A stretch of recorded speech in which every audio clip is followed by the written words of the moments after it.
And once again good morning बच्चों, कैसे हो आप लोग। अगर आप लोगों ने अब तक सब्सक्राइब नहीं किया है तो सब्सक्राइब जरूर कीजिए चैनल को और अपने फ्रेंड्स के साथ में इसे शेयर भी कीजिए ताकि उनको भी इसका फ़ायदा हो, इन वीडियोस का उनके भी एग्जाम्स में अच्छे मार्क्स आए। तो एक बार फिर मैं आपका दोस्त सुशील सैनी आपके इस प्यारे से अपने चैनल साइंस दर्शन में आपके सामने फिर से एमसीक्यूज़ लेके आया हूँ।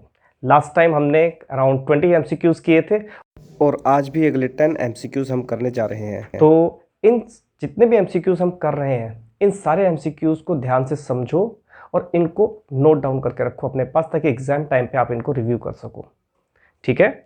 और हमारा जो फर्स्ट क्यू आज का एमसीक्यू है, which gas is liberated when hydrochloric acid reacts with an active metal. HCl react कर रही है किसी भी मेटल के साथ में। ऑप्शंस इसने दिए हैं CO2, O2, H2 और नन। मेटल्स जब रिएक्ट करती हैं एसिड के साथ में तो रिलीज हाइड्रोजन गैस। इसका फर्स्ट है, तो फर्स्ट क्वेश्चन का हमारा जो ऑप्शन है थर्ड ऑप्शन इसका करेक्ट है।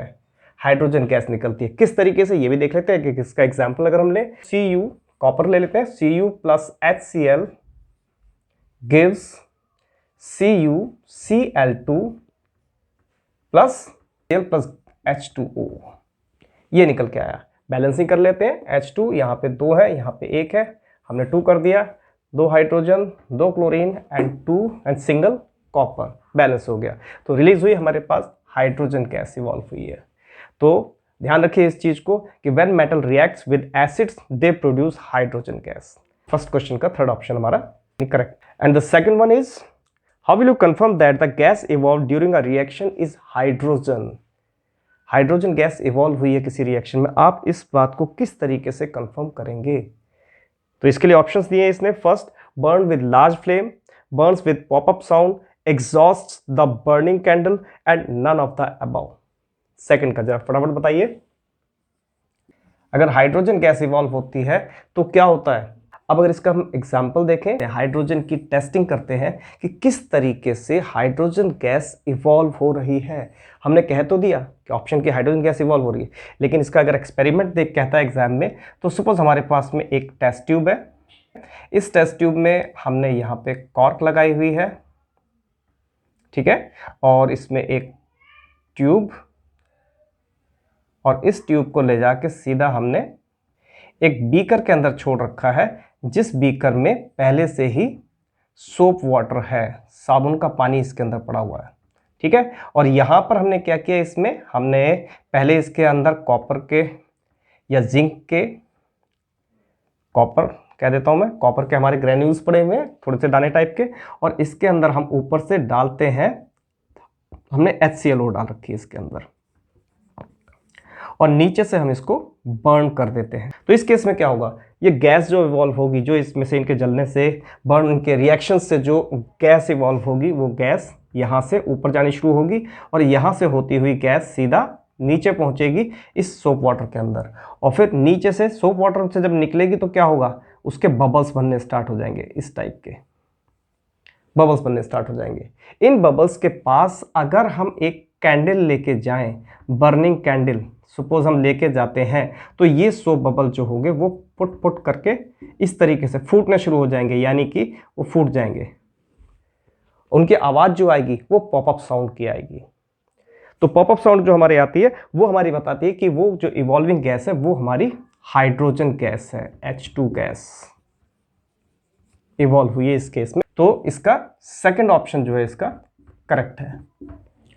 सेकंड क्वेश्चन का सेकंड ऑप्शन इसका करेक्ट रहेगा। And now the question number third, in a sequence of 3 experiments the evolve gas give the following results on bringing a burning candle to them.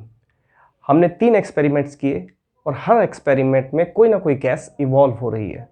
तो हमने क्या किया, हर case में जब भी गैस इवॉल्व हुई हमने बर्निंग कैंडल उसके पास लेके गए। जो हमारे पास गैस, सपोज ये हमारी टेस्ट ट्यूब है, इसमें कुछ भी सॉल्यूशन जो कुछ भी है इसमें से गैस इवॉल्व हो रही है, और ये जो गैस इवॉल्व हो रही है इसके पास हम बर्निंग कैंडल लेके जाएंगे। ये हमारी बर्निंग कैंडल है, इसको हम लेके जाएंगे, ठीक है, इस गैस के पास में। अब हमें ये देखना है, इसने कहा एक्सपेरिमेंट 1 जो है ठीक, वो कहता है gas blow out the candle, यानी फर्स्ट एक्सपेरिमेंट में। क्वेश्चन नंबर हमारा थर्ड था। एक्सपेरिमेंट 1 कहता है gas blew out. Experiment 2, experiment 2 क्या कह रहा है? एक्सपेरिमेंट 2 कहता है gas Burns with pop up sound, popup sound, gas Burns with the popup sound. इसने कहा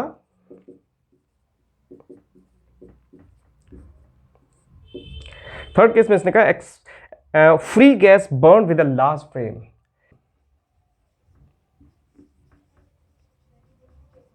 लार्ज फ्लेम, ठीक है। तीनों बातें इसने यहां कह दी है, मैंने यहां जान के लिखी है ताकि इनके मैं रिजल्ट्स भी लिख सकूं, उसके अकॉर्डिंग हम लोग इस चीज को समझ सके कौन सा ऑप्शन हमारा करेक्ट होगा। अब देखिए फटाफट आप चेक कीजिए इसमें से कौन सी, पहले तो इसके हिसाब से लिख लीजिए। फर्स्ट में इसने कहा कि गैस ब्लू आउट, यानी कि अगर फर्स्ट केस में जब हम कैंडल लेके जाएंगे उसने बुझा दिया, कैंडल को बुझा दिया, तो उस केस में कौन सी गैस होगी? फर्स्ट केस में CO2 गैस है। Second, Burns with the popup sound. अभी लास्ट एक्सपेरिमेंट हमने किया था वो क्या था? H2 गैस, यानी हाइड्रोजन गैस थी जो पॉपअप साउंड के साथ में फूटती है, उसके बबल्स। और लास्ट फाइनली है gas Burns with a large flame. ऐसी कौन सी गैस है जो कि फ्लेम को और ज्यादा हेल्प करती है जलने में? Oxygen gas, O2। यानी फर्स्ट का CO2, फिर H2 और फिर O2। पहला CO2, second H2 and third O2। Number 4, तो नंबर 4th जो आएगा इसका ऑप्शन हमारा करेक्ट आएगा, जिसमें उसने दिया हुआ है कि गैस इज, ए का इसने कहा है CO2, बी का कहा है इसने H2 और सी का कहा है इसने O2। तो यानी कि ऑप्शन 4 हमारा करेक्ट है। And question number 4th, question number 4th क्या है? ये कहता है what change in the colour of the iron nails and copper sulphate solution do you observe after keeping the iron nails dipped in copper sulphate solutions for about 30 minutes. 30 minutes तक हमने iron की nails को copper sulphate solutions के अंदर dip करके रखा, डुबो के रखा उसके अंदर। तो 30 मिनट के बाद में उनके कलर्स कैसे हो जाएंगे? कॉपर का जो सॉल्यूशन है कॉपर सल्फेट का, उसका कैसा हो जाएगा, और आयरन नेल्स का कैसे हो जाएगा? सिंपल क्वेश्चन है, ऐसा टफ नहीं है। और ये डिस्प्लेसमेंट रिएक्शन है। लास्ट टाइम हमने डिस्प्लेसमेंट के कई सारे किए थे, डिस्प्लेसमेंट, डबल डिस्प्लेसमेंट वगैरह किए थे, है ना। तो यहां पर हम क्या कर रहे हैं? डिस्प्लेसमेंट रिएक्शन का नेक्स्ट एग्जांपल हमारा है। क्वेश्चन नंबर हमारा 4th है। ऑप्शन आपको जो दिए हुए हैं उसने दिए है iron nails turns brown and copper sulphate solution changes light green to blue. First option. Second option है iron nail turns light green and copper sulphate solution changes blue to brown. Third है no reaction take place. And fourth है iron nails turn brown and copper sulphate solution changes blue to light green. ठीक है, थोड़ा समझने की कोशिश करते हैं। सिर्फ ये नहीं कि आंसर कर दिया, सिर्फ डायरेक्ट लिख दिया उसके बाद में आगे बढ़ गए, वो चीज़ नहीं है। थोड़ा समझते हैं क्वेश्चन को। इसने जो कहा है, इसने कहा, इसको रिएक्शन वाइज समझते हैं। इसने ये कहा था कि आयरन नेल्स थी, यानी कि iron Fe plus copper sulphate solution CuSO4, इनको हमने रिएक्ट कराया था, कॉपर सल्फेट को और आयरन को। और रिएक्शन करने के बाद इसने कहा जो बनाएगा रिएक्शन में हमारे हिसाब से बनेगा FeSO4 प्लस Cu। ये रिएक्शन बन के आ रही है ना। तो हुआ क्या, कॉपर सल्फेट में से कॉपर को आयरन ने डिस्प्लेस कर दिया, डिस्प्लेस किया है इसको, यानी कि ये डिस्प्लेसमेंट रिएक्शन है। कॉपर डिस्प्लेस हो गया है। ये बात तो क्लियर है। लेकिन प्रॉब्लम क्या है, ये कहता है कि हमें ये बताना है कि दोनों के कलर्स क्या हो जाएंगे। आयरन नेल्स जो हमने डिप की थी उसके अंदर, सपोज हमने कहा चलो एक ये ले लेते हैं हम, कॉपर सल्फेट सॉल्यूशन एक टेस्ट ट्यूब में, ये हमने ले लिया। CuSO4 का सॉल्यूशन है हमारे पास में, ठीक है। और इसके अंदर हमने डाल दी है नेल्स, इस तरीके से नेल्स डाल दिए, ये कुछ नेल्स डाल दिए। बुक में NCERT में इसका डायग्राम भी बना हुआ है कुछ इस टाइप का, एक्सपेरिमेंट भी दिया हुआ है, आयरन नेल्स टिप करके। ये नेल्स पड़ी हुई है, आयरन नेल्स, ठीक है, आयरन नेल्स पड़ी हुई है। अब इसने का कलर क्या होगा? 30 मिनट्स तक हमने वेट किया। वेट करने के बाद में इनके कलर्स क्या हो जाएंगे? आयरन, जो आयरन नेल्स हैं उनका कलर हो जाएगा, कैसा होगा? देखिए बता देता हूं मैं, इनका कलर हो जाएगा ब्राउन। क्यों? क्योंकि इनमें रस लगा, तो ब्राउन। क्यों? क्योंकि इनके ऊपर कॉपर की लेयर इसके ऊपर चढ़ जाएगी, इसलिए। तो ये हो गया ब्राउन, कॉपर की लेयर इसके ऊपर नेल्स पे आ गई। बचा क्या हमारे पास में? हमारे पास कॉपर सल्फेट सॉल्यूशन था। पहले कॉपर सल्फेट का कलर क्या होता है? कॉपर सल्फेट होता है ब्लू कलर का होता है, ब्लू कलर का। लेकिन जैसे वो डिस्प्लेस होगा, तो डिस्प्लेस होने के बाद इसका कलर जो है वो कैसा हो जाएगा? Light green. Light green colour में कन्वर्ट हो जाएगा। हमारे आंसर जो है दोनों लाइट ग्रीन और ब्राउन रहेंगे। तो देखिए कौन सा वाला ऑप्शन हमारा सही है इसमें? आंसर 4, बिल्कुल ठीक बात है। यानी कि 4th आंसर जो है इसका हमारा करेक्ट रहेगा। ठीक है, आंसर 4th, जिसमें दिया हुआ है इसने कि iron nails turns brown and copper sulphate solution changes blue to light green colour. ये वाला, ये और ये ब्राउन, ये हमारे आंसर्स होंगे इसके। ठीक है, and next question number 5।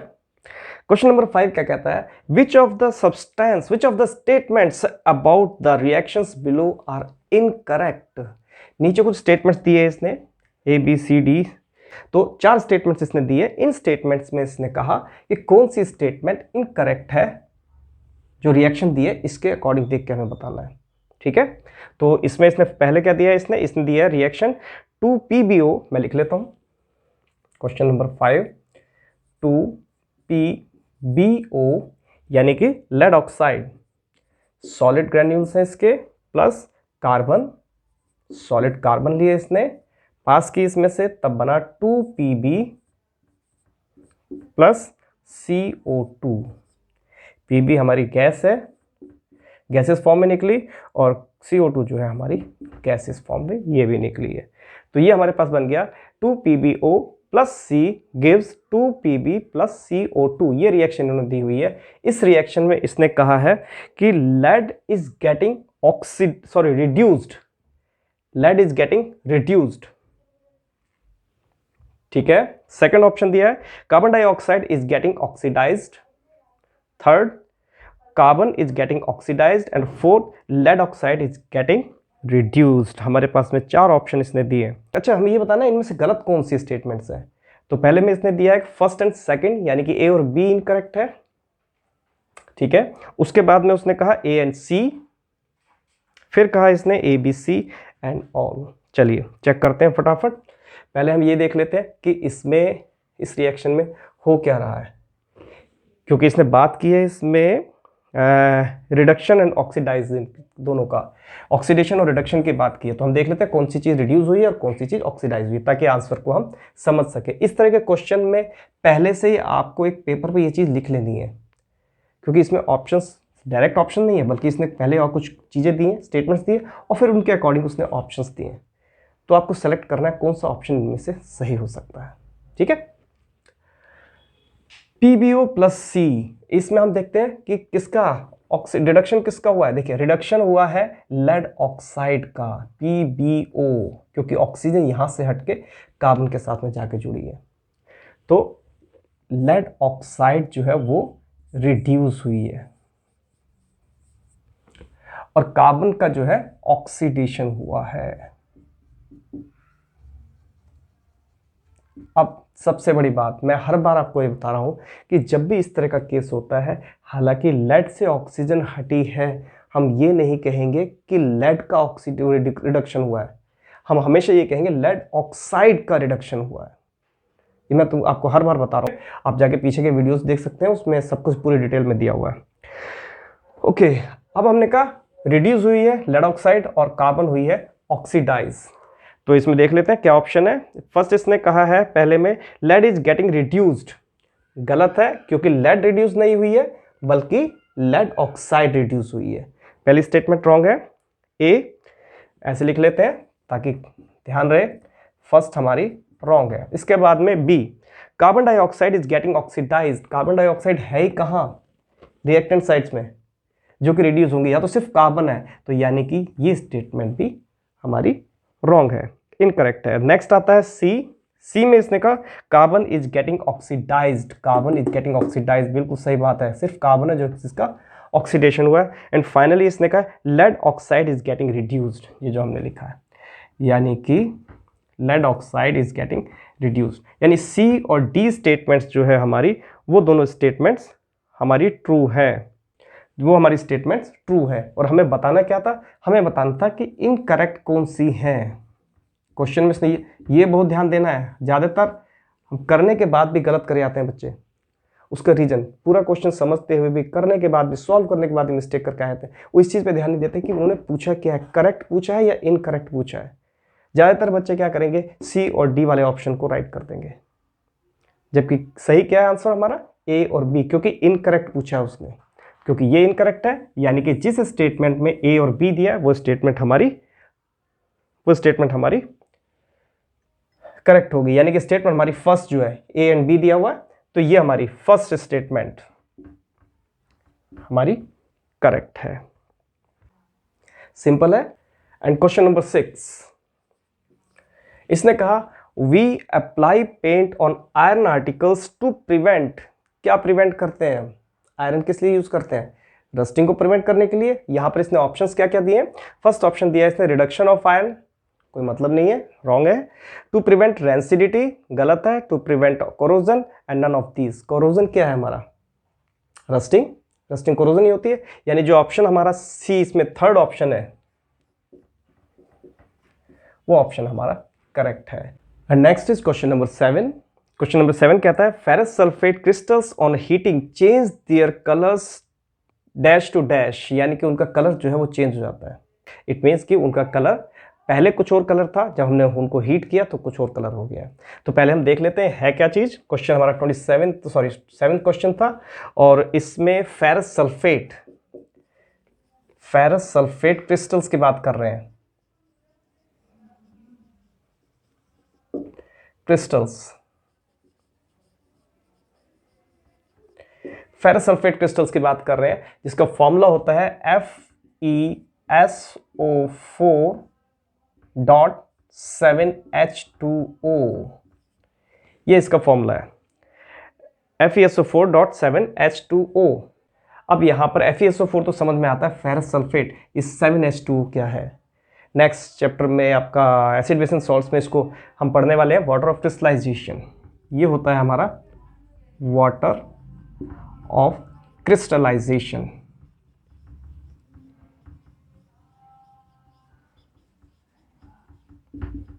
Water of crystallisation, water of crystallisation का मतलब ये है कि जो हमारे सॉल्ट्स होते हैं उनका कलर चेंज होता है, किसके कारण, क्योंकि उनके अंदर कुछ वाटर होता है। जैसे कि हमने कहा फेरस सल्फेट जो हमारे पास है, ये आयरन का जो सल्फेट है इसका कलर होता है ग्रीन, और जिस समय हम इनको हीट करते हैं, ऑन हीटिंग द क्रिस्टल्स या फेरस सल्फेट क्रिस्टल्स, वो अपना कलर चेंज कर जाते हैं। क्यों चेंज करते हैं, क्योंकि उनके अंदर जो वाटर होता है वो वाटर हीट करने पे इवेपोरेट हो जाता है, तो वैसे उसका जो कलर होगा वो भी उसके साथ साथ में उड़ जाएगा। यानी कि रिजल्ट हमारा जो है हीट करने पे, ऑन हीटिंग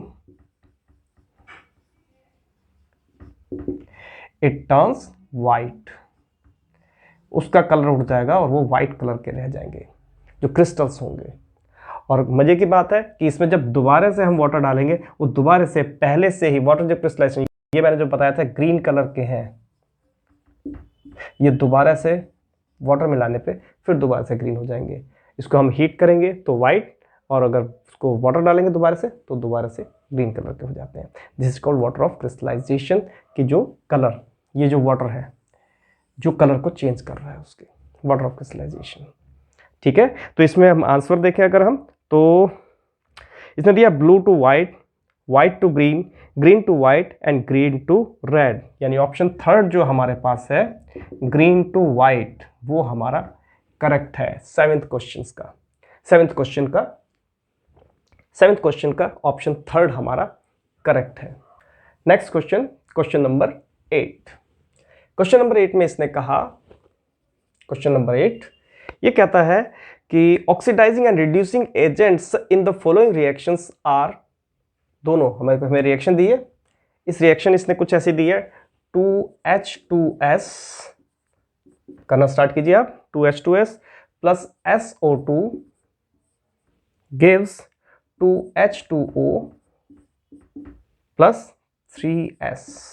ये रिएक्शन इसने दी हुई है, 2H2S plus SO2 gives 2H2O plus 3S। इस रिएक्शन में हमें बताना है कि कौन सा इनमें से ऑक्सीडाइजिंग और कौन सा रिड्यूसिंग एजेंट है।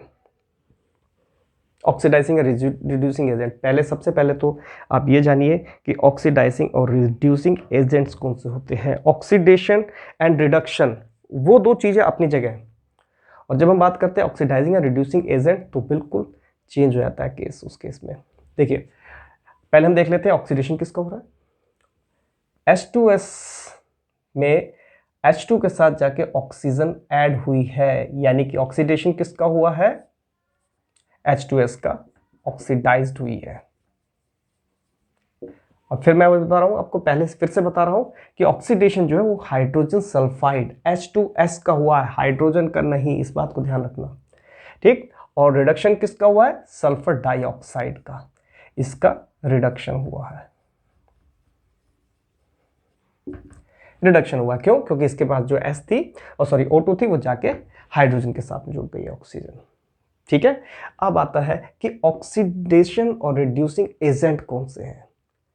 सिंपल, ज्यादा माइंड नहीं लगाना है, जिसका ऑक्सीडेशन हुआ है वो दूसरे का, और एक का तो ऑक्सीडेशन हुआ है और एक का रिडक्शन हुआ है, जिसका ऑक्सीडेशन हुआ है जिसका भी, उसने दूसरे को रिड्यूस करने में हेल्प की है, और जिसका रिडक्शन हुआ है उसने दूसरे के ऑक्सीडेशन में हेल्प की है। तो दोनों एक दूसरे के लिए एजेंट का काम कर रहे हैं यहाँ पे।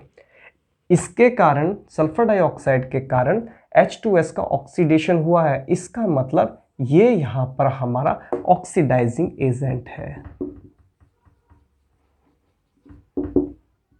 उल्टा हो जाता है, और H2S के कारण SO2 का रिडक्शन हुआ है, तो ये रिड्यूसिंग एजेंट है।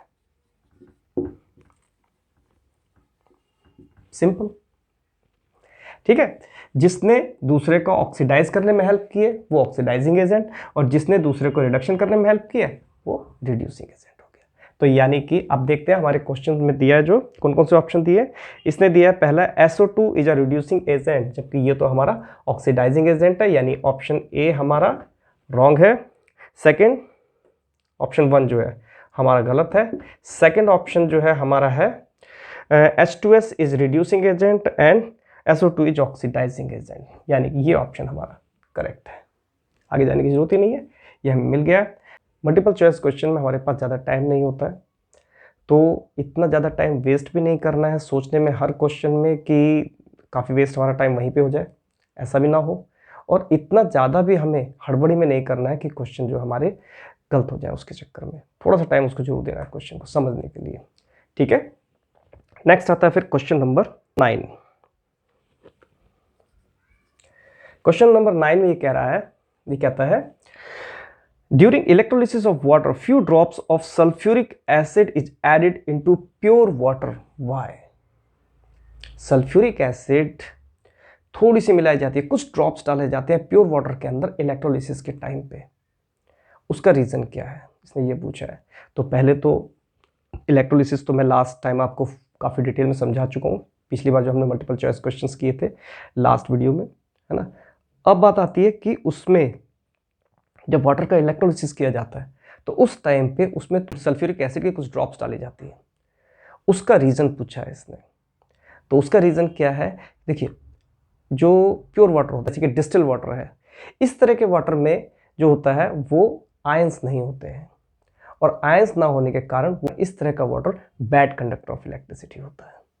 और उसको थोड़ा सा कंडक्ट करने के लिए, ताकि वो वाटर को, इलेक्ट्रिसिटी को कंडक्ट करने लगे, हम उसमें सल्फ्यूरिक एसिड मिलाते हैं ताकि उसमें आयंस आ जाए और वो इलेक्ट्रोलिसिस होना स्टार्ट हो जाए उसका। ठीक है, तो इसमें ऑप्शंस जो हमें दिए हैं, इसने कहा to reduce water electricity conduction. Water electricity conduction को रिड्यूस करना, कंडक्शन तो उसमें है ही नहीं, रिड्यूस क्या करेगा? फर्स्ट ऑप्शन फॉल्स है। सेकंड ऑप्शन इसने कहा, सेकंड ऑप्शन में ये कहता है to make water conductor of electricity because pure water is a bad conductor of electricity. बिल्कुल ठीक है ना, ये बात तो हमने कही है कि वाटर को जो है वो कंडक्ट करने के लिए, यानी सेकंड ऑप्शन जो इसका वो बिल्कुल करेक्ट है।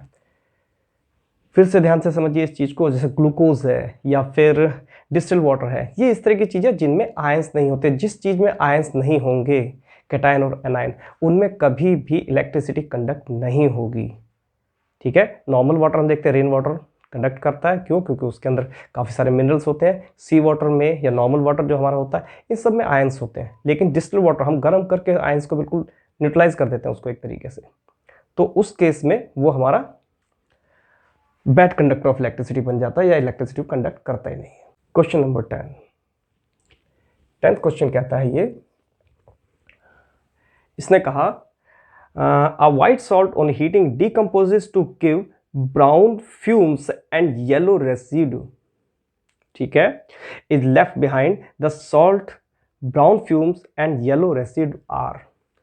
इसने कहा हमारे पास में एक ब्राउन वाइट सॉल्ट था जिसको हमने हीट किया, डिकम्पोज कर दिया हीट करके, और वो ब्राउन फ्यूम्स में, यानी ब्राउन कलर का उसमें से धुआं निकला, और उसके अलावा उसमें से जो बचा नीचे रेसिड जो बचा, यानी प्रेसिपिटेट जो बचा, वो येलो कलर का था उसमें। ठीक है, तो वो क्या चीज है, कौन कौन से कलर्स, वो कौन कौन सी चीजें हैं?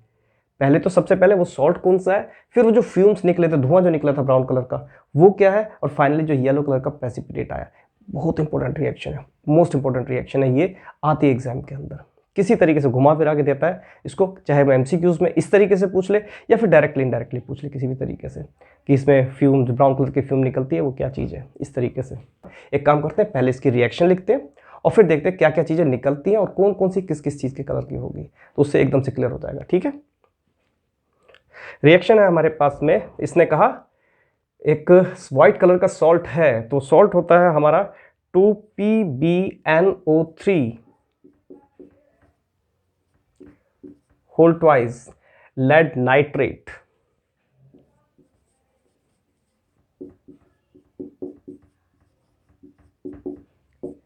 लेड नाइट्रेट है, इसको जब हीट करते हैं लेड नाइट्रेट को,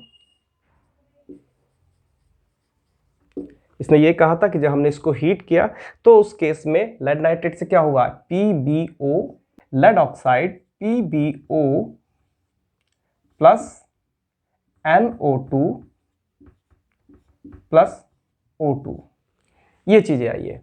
NO2 उसने कहा था एक गैस प्रोड्यूस हुई थी, नाइट्रोजन डाइऑक्साइड, जो ब्राउन कलर की थी, और lead oxide PbO lead oxide ये येलो प्रेसिपिटेट था,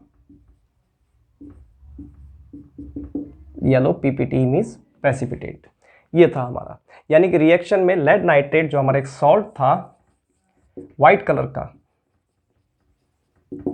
जैसे इसने बताया व्हाइट कलर का सॉल्ट है लेड नाइट्रेट, इसको हमने इसको क्या किया, जब हीट किया तो येलो प्रेसिपिटेट हमारा, पहले तो नाइट्रोजन डाइऑक्साइड, ब्राउन फ्यूम्स निकली हमारी नाइट्रोजन डाइऑक्साइड की, उसके बाद में येलो प्रेसिपिटेट जो वो है लेड ऑक्साइड का, और साथ में ऑक्सीजन गैस रिलीज हुई है। तो इसके अकॉर्डिंग अब आप देख सकते हो हमारा कौन सा ऑप्शन सही है इसका, फटाफट देखिए, नाइट्रोजन डाइऑक्साइड और PbO, यानी कि फर्स्ट ऑप्शन इसका करेक्ट है, फर्स्ट ऑप्शन करेक्ट है इसका। ठीक है, जब भी इस तरह का ऑप्शन आता है, इस तरह की रिएक्शंस वगैरह आती है, आपको करना यही है, उन रिएक्शंस को पहले लिख के देख लो। जब रिएक्शन को लिख के देखोगे ऑटोमेटिकली आपको वो चीज़ क्लियर होती चली जाएंगी क्या चीज़ है। इसने वैसे भी बताया कि गैस प्रोड्यूस हो रही है, NO2 नाइट्रोजन डाइऑक्साइड है, ये भी चीज़ क्लियर हो गई, ब्राउन कलर की होगी क्योंकि उसने फ्यूम कही थी ब्राउन कलर की, और वो गैस है तो NO2 हो गया, और ये प्रेसिपिटेट है लेड ऑक्साइड, वैसे ही प्रेसिपिटेट होता है, वो येलो कलर का है। ठीक, तक मेहनत करो, पढ़ो, दोस्तों के साथ ये शेयर करो, सब्सक्राइब करो चैनल को, और ताकि और नेक्स्ट वीडियो डालते एकदम से आपके पास पहुंचे।